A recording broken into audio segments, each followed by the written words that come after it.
Have you ever been humiliated by someone who swore they were destroying you for good? Have you felt the weight of a betrayal so deep it seemed impossible to breathe? Then stay right here, because what I'm about to reveal will completely change the way you see every wound you carry. They laughed, they celebrated, they thought they had won. But what they didn't know is that in attacking you, they didn't extinguish a thing. They ignited a fire that doesn't belong to this world. And that fire is now beyond their control. You didn't survive what you went through by chance. You were forged. And today I'll show you exactly how this works, why the delay of justice isn't abandonment, and what is happening spiritually to those who hurt you while you watch. Stay until the end, because there's a revelation in the closing of this that will make everything click together in a way you've never seen before. Let's start from the beginning. Think of a scene so many people know by heart. You're in a moment of vulnerability, maybe at work, in a dysfunctional family, in a relationship that seemed like love but was control. And someone who should have been by your side chooses to humiliate you. In front of others, behind your back, with words, with silence, with betrayal. And the feeling that remains is this: why me? Why does this happen to me? That isn't weakness, that's humanity. Feeling that pain is the first sign your heart is still alive. And it is precisely that heart that will be the center of everything I explain now. There is a spiritual law that runs through all traditions, all faiths, all peoples. It isn't bound to any single denomination. It's written into the fabric of the universe. And this law says, what was sent to destroy the chosen one returns amplified to the sender. This isn't vengeance, it's spiritual physics. Just like in nature, when you compress a spring too far, it doesn't disappear. It stores energy. And when it releases, it goes with full force. What they did to you was compress a spring they had no capacity to hold.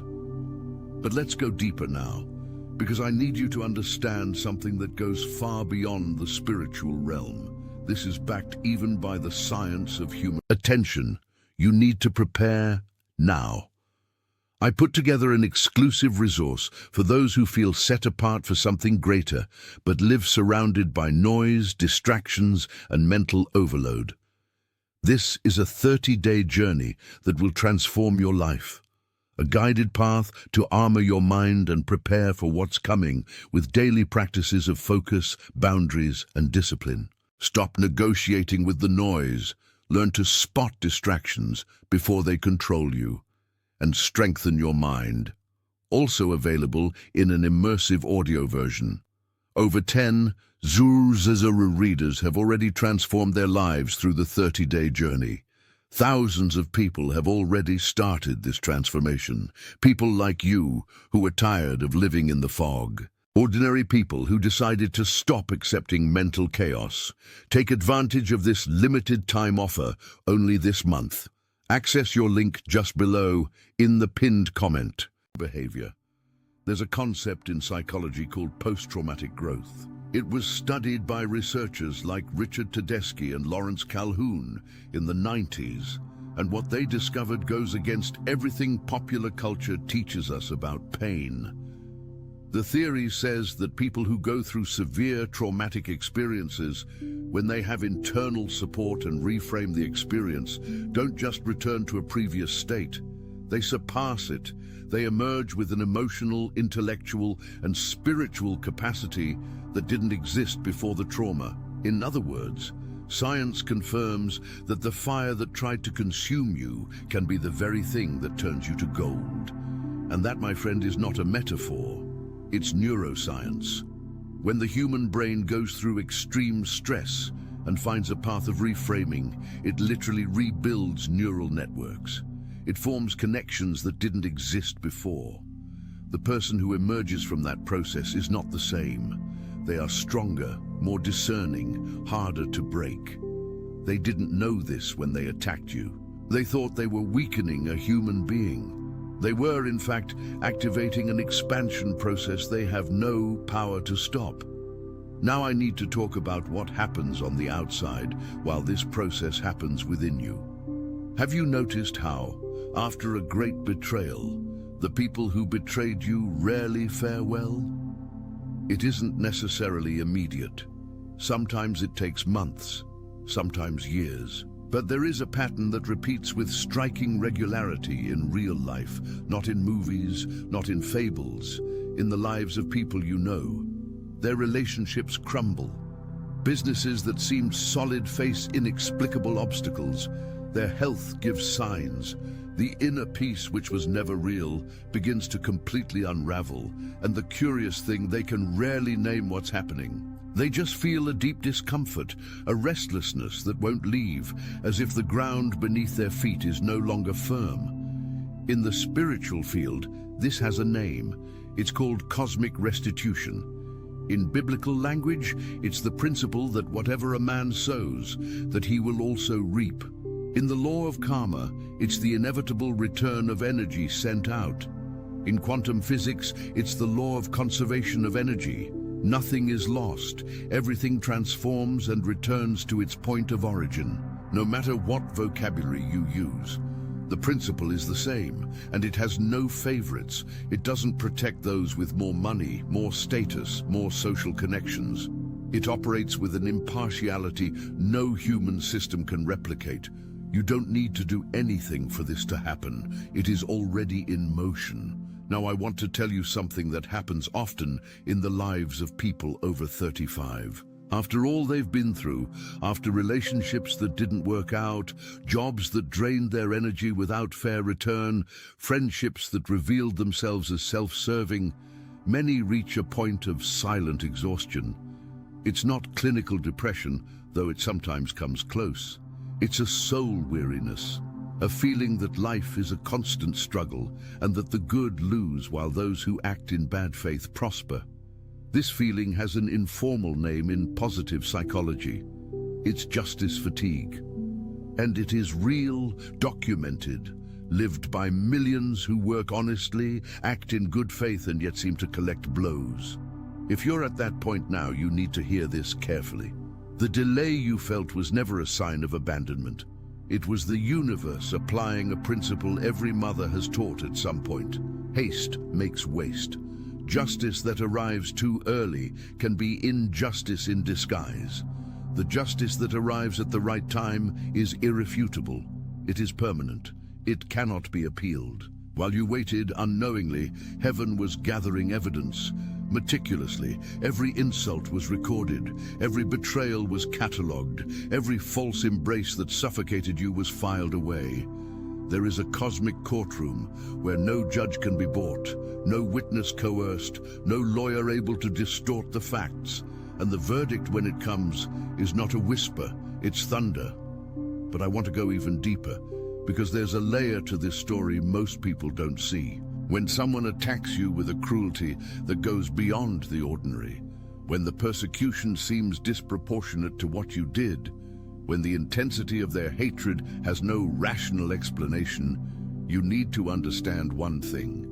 Their war was never against your personality. It was against your purpose. Think about it. Why would someone invest so much negative energy in one person? Why the obsession? Why the need to see you broken, humiliated, destroyed? Ordinary personalities don't generate that level of reaction. There is something in you that triggers, in their unconscious, an existential threat. And that threat is the size of what you carry. This is practical theology, but it's also social psychology. People who carry a strong purpose, a clear mission, a presence that transforms the environment around them, generate intense reactions. Positive in some, negative in others. Those who act with their own light make uncomfortable those who live in the shadow of others.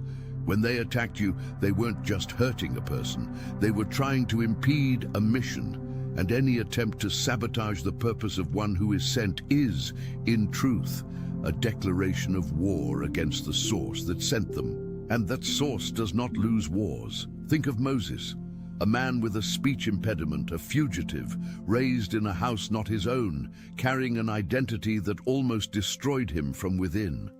Pharaoh despised him. considered the idea that this man represented something greater to be ridiculous. The result?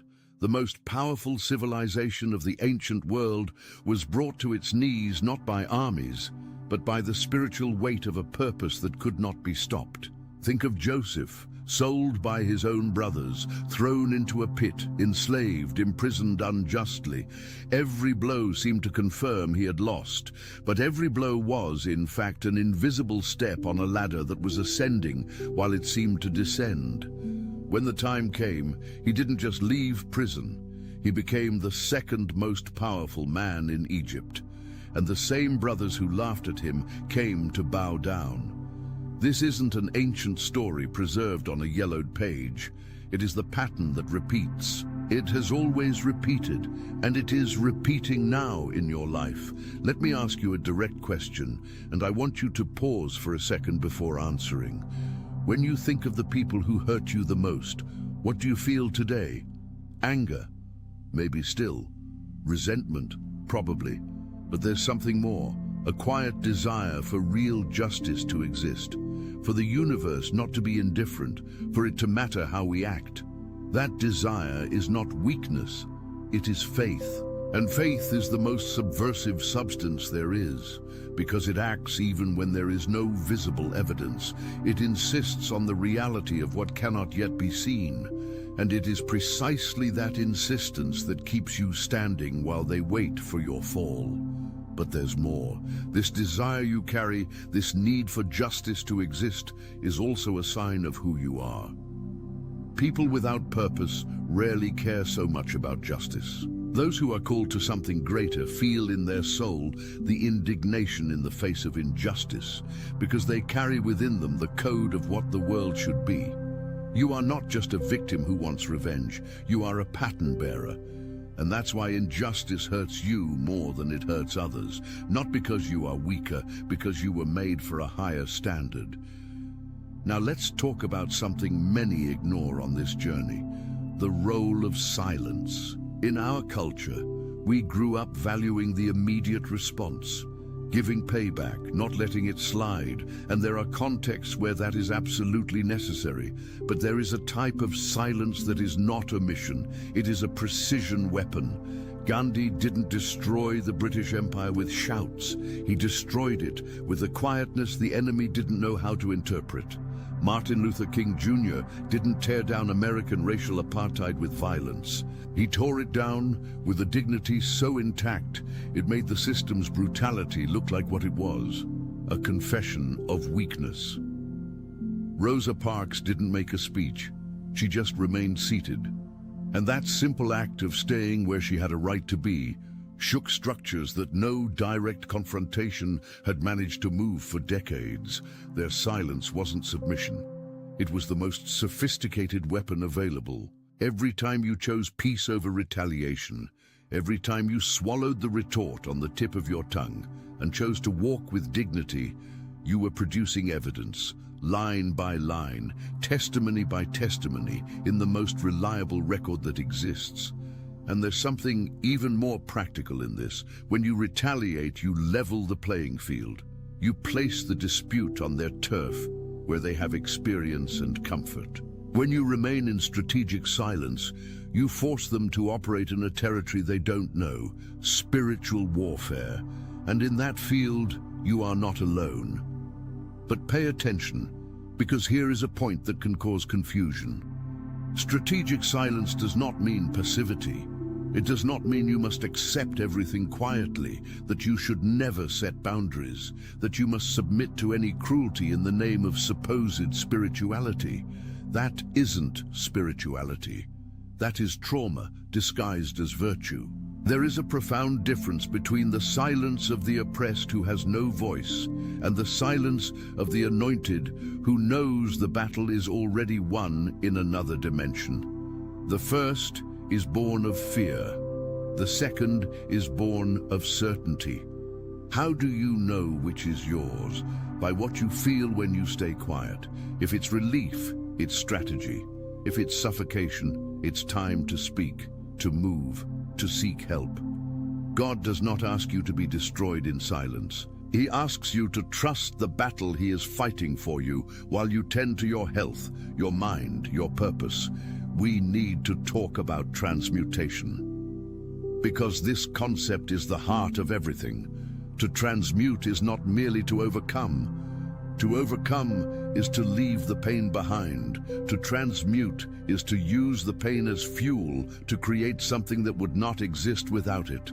It's the difference between a field that was burned and remains arid, and a field that was burned and becomes more fertile than before. In ecosystems like the prairie, there's a phenomenon called ecological fire. The fire destroys dry vegetation. It looks like a catastrophe, but it releases nutrients trapped in the soil, eliminates pests, stimulates the regeneration of species that only germinate in the heat.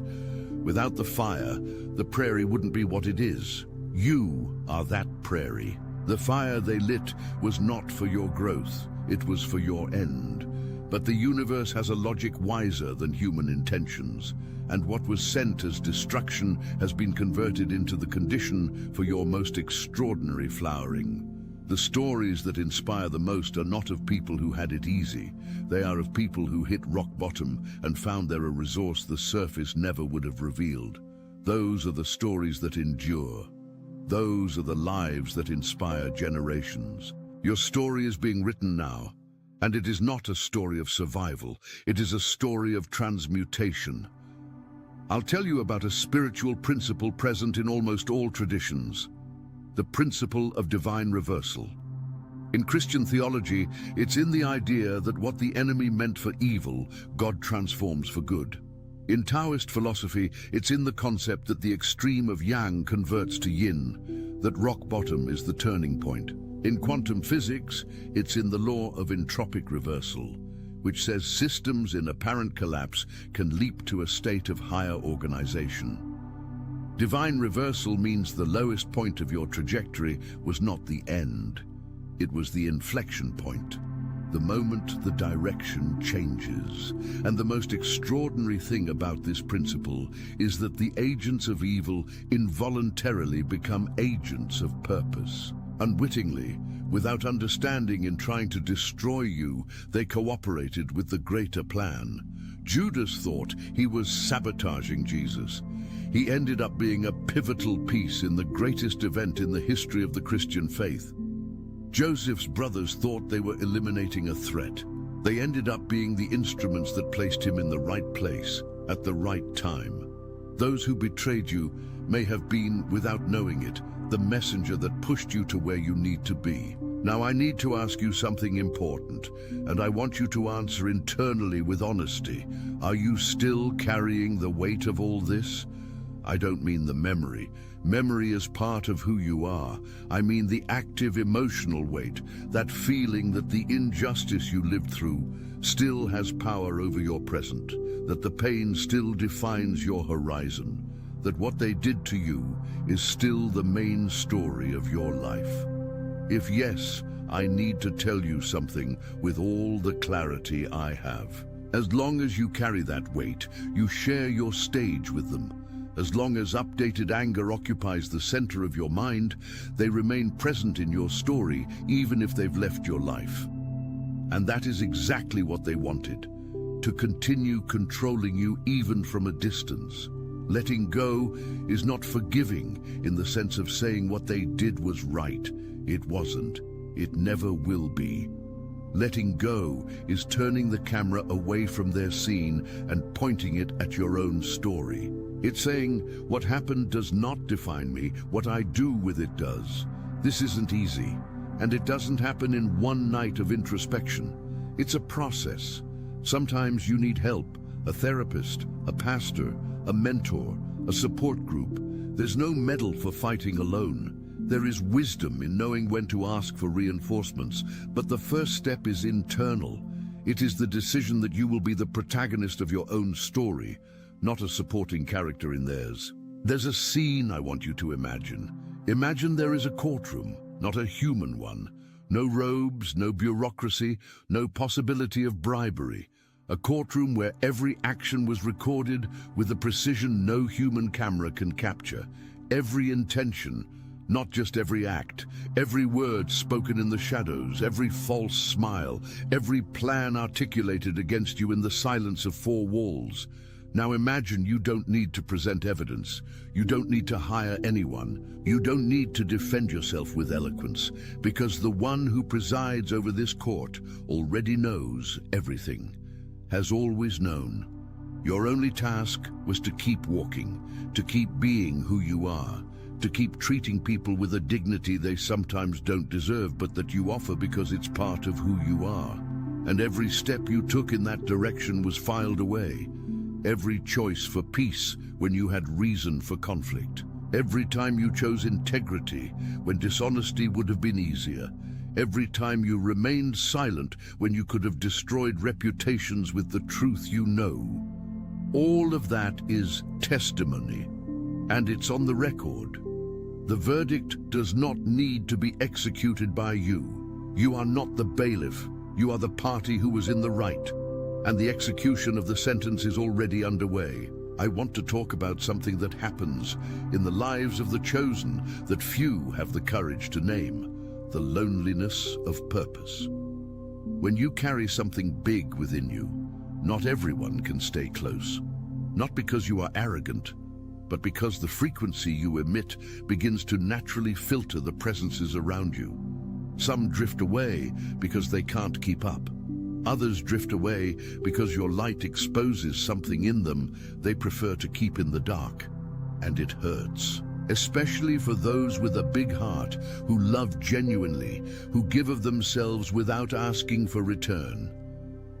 The loneliness of purpose is one of the highest prices the chosen one pays, but this loneliness has a function.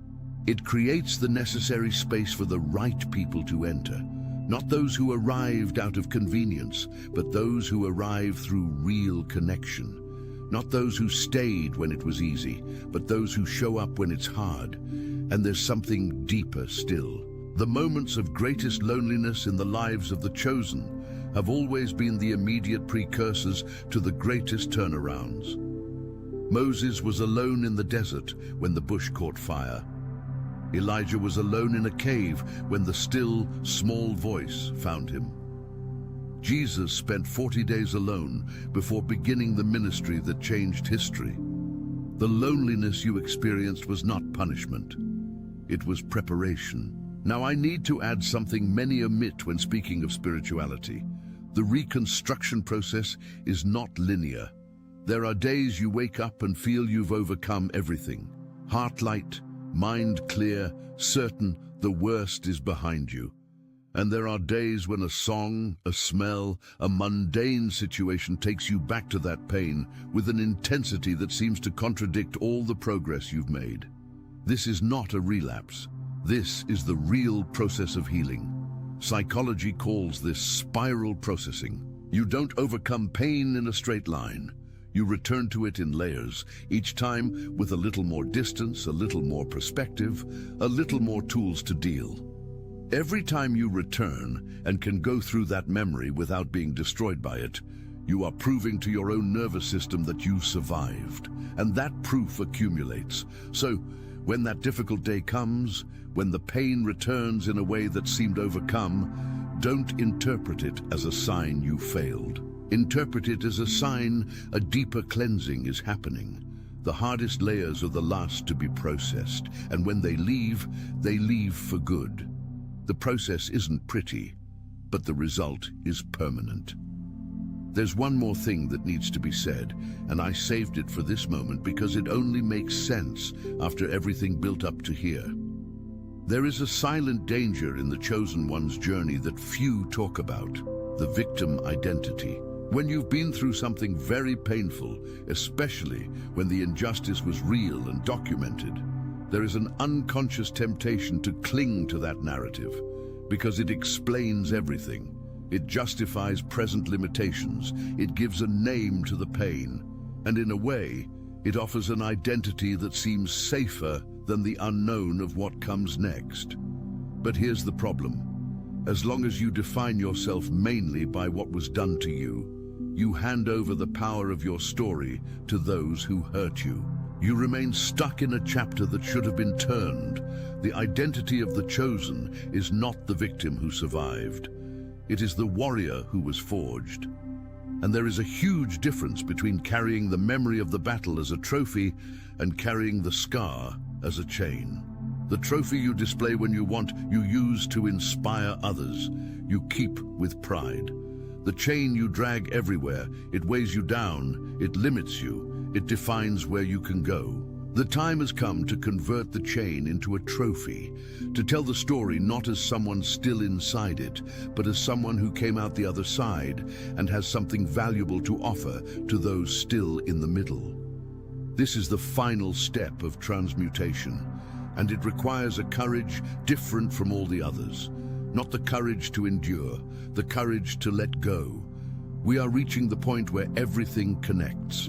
You came to this video carrying something. It may be a recent wound. It may be an old hurt you thought you'd overcome, but that still bleeds on certain nights. It may be the weariness of doing everything right and seeing the wrong prosper. It may be the silent doubt if it's worth continuing to be who you are in a world that seems to reward those who act badly. So listen to this with your full attention. It is worth it. Every choice for integrity is worth it. Every time you were honest when you could have lied, it's worth it. Every time you protected someone when you could have taken advantage of their fragility, it's worth it. Every time you stayed silent when you could have destroyed reputations with the truth you know, it's worth it. Not because the world sees, but because the record exists, and because with every such choice, you are becoming something money can't buy, manipulation can't fake, betrayal can't destroy, a character forged in real fire. Those who attacked you are building a sandcastle. It looks solid from the outside. Inside, it's giving way. You are building with stone, more slowly, more difficult, sometimes invisible to those passing by. But when the storm comes, only one remains. Before we close, I need to tell you about what comes after the turnaround, because the turnaround will come, or it has already come, and you haven't recognized it because you were expecting it to be different, more dramatic, more visible. Sometimes the turnaround doesn't come as a big event.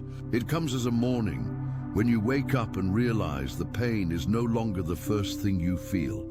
It comes as a conversation where you realize you spoke about your future without mentioning the past. It comes as a look in the mirror where you recognize someone who went through the fire and came out with more definition, not less. When the turnaround comes, there will be a natural temptation to use it as a victory over those who hurt you, to send the implicit or explicit message, "See, I won." Resist that, not because they deserve consideration, but because you deserve for your turnaround to be about you, not about them. When the blessing comes, let it be directed to the people who need your story, to those who are now where you once were, to those in a difficult night asking if the injustice will ever end. Be for those people what you needed to exist when you were at the bottom. That is complete transmutation. The pain they inflicted on you transforms into a tool of healing in your hands. And then the cycle closes with a beauty only the divine plan is capable of architecting. You made it this far. That already says a lot about who you are. Whoever made it here isn't looking for an easy victory. They are seeking to understand a process that is deep, demanding, often lonely. And the fact that you stayed until the end of this tells me you recognize something in this story, because it is yours. You were attacked by those who didn't comprehend what they were touching. You went through a fire you didn't ask for. You carried a weight, the attention. You need to prepare now. I put together an exclusive resource for those who feel set apart for something greater, but live surrounded by noise, distractions, and mental overload. This is a 30-day journey that will transform your life. A guided path to armor your mind and prepare for what's coming with daily practices of focus, boundaries, and discipline. Stop negotiating with the noise. Learn to spot distractions before they control you and strengthen your mind. Also available in an immersive audio version. Over 10 Zuzazuru readers have already transformed their lives through the 30-day journey. Thousands of people have already started this transformation. People like you who are tired of living in the fog. Ordinary people who decided to stop accepting mental chaos. Take advantage of this limited time offer only this month. Access your link just below in the pinned comment.